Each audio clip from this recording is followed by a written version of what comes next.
The house on Elmwood Lane was a steal. 3 bedrooms, a porch swing, and a price slashed so low it screamed desperation.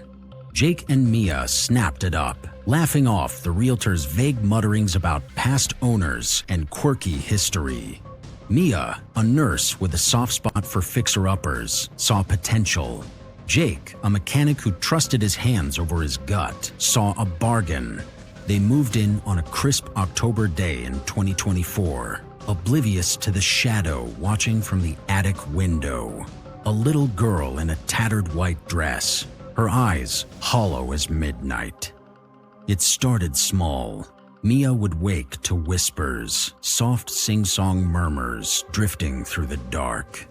"Play with me," they cooed, tugging at her dreams.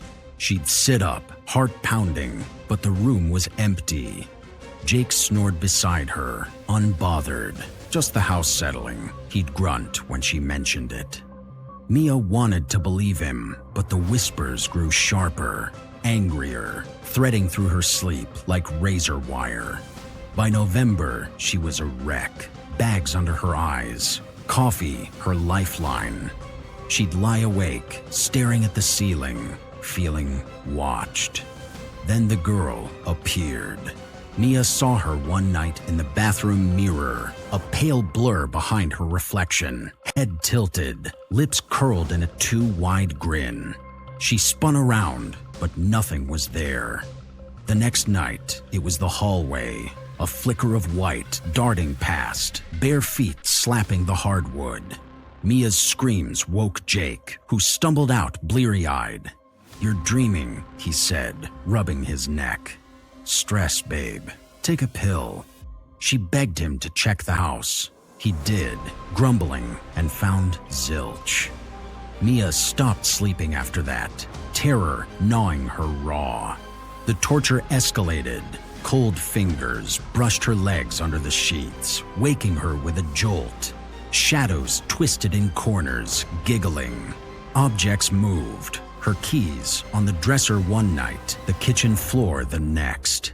Mia swore she saw the girl, maybe 8 years old, blonde curls matted, dress stained, peering from the closet, her grin splitting wider, teeth jagged. "Mine," the voice hissed in her ear, ice-cold breath on her neck. Mia's pleas turned frantic. "We need to move, Jake." He'd scoff. "Ghosts? Come on, you're losing it." She'd cry. He'd tune her out. Then the marks started. December hit, and Mia woke one morning with faint red scratches on her arms. 3 thin lines, like a child's nails. She showed Jake, trembling. "You scratched yourself in your sleep," he said, skeptical but softer. The next night, it was worse. Deep welts on her thighs, stinging like fire. She screamed, shaking him awake. He frowned, tracing them with his finger. "You're doing this, Mia. Nightmares don't leave marks." She sobbed. "I'm not crazy." But doubt crept into his eyes. It didn't stop. Every dawn brought new horrors, bruises blooming on her ribs, claw marks raking her back. She'd wake drenched in cold sweat, shivering, blood seeping from fresh cuts. Jake's patience frayed. "You're cutting yourself to scare me," he snapped one night, holding her wrists as she bled onto the sheets. "This is insane." Mia yanked free, wild-eyed. "It's her, the girl. She hates me." Jake stormed out, sleeping on the couch, muttering about therapy. Mia barricaded herself in the bedroom, praying for dawn. The neighbors spilled the truth one icy afternoon. Old Mrs. Carter, watering her dead roses, caught Mia outside and whispered, "You hear her, don't you? Little Clara." 50 years back, Clara Dunn, age 8, drowned in the backyard well, now capped under the patio. Her drunk dad left her body there, claiming she ran off. The house swallowed the secret, and Clara never left. "She picks one," Mrs. Carter rasped. "Always the woman. Drives him out. Or worse." Mia's stomach dropped. Jake, hauling groceries, overheard and laughed. "Ghost stories? That's your proof?" That night, the haunting turned feral. Mia woke to a weight on her chest. Clara's ghost straddling her, eyes like black pits, grin a gaping maw. Icy hands throttled her throat, nails digging in. She thrashed, gasping, but couldn't scream. The girl's voice drilled into her skull. "You don't belong!" Jake burst in, yanked awake by a crash. Her lamp smashed on the floor. Mia was clawing at nothing, neck red and welted. "She's here!" she choked. Jake saw empty air and cursed. "Enough, Mia! You're hurting yourself!" The next week was hell. Mia's body became a canvas of torment. Gouges on her arms, bite marks on her shoulders, blood pooling under her nails. She'd wake screaming, soaked in sweat and crimson, the girl's laughter echoing. Jake caught her once, mid-nightmare, clawing her own cheek. "See?" he yelled, pinning her arms. "It's you!" She swore it wasn't. Clara's hands were real, her hate a living thing. Jake didn't buy it, but fear flickered in his eyes. Was she mad, or was he blind? Then came the breaking point. March 2nd, 2025, 3 a.m. Mia jolted awake, choking on a scream. Her chest burned. Blood soaked her shirt. She ripped it off, 4 deep slashes carved across her stomach, oozing red. Jake stumbled in, face paling. "Jesus, Mia!" she wheezed. "Told you." He grabbed a towel, pressing it to her gut, but his hands shook. The air thickened, cold, heavy.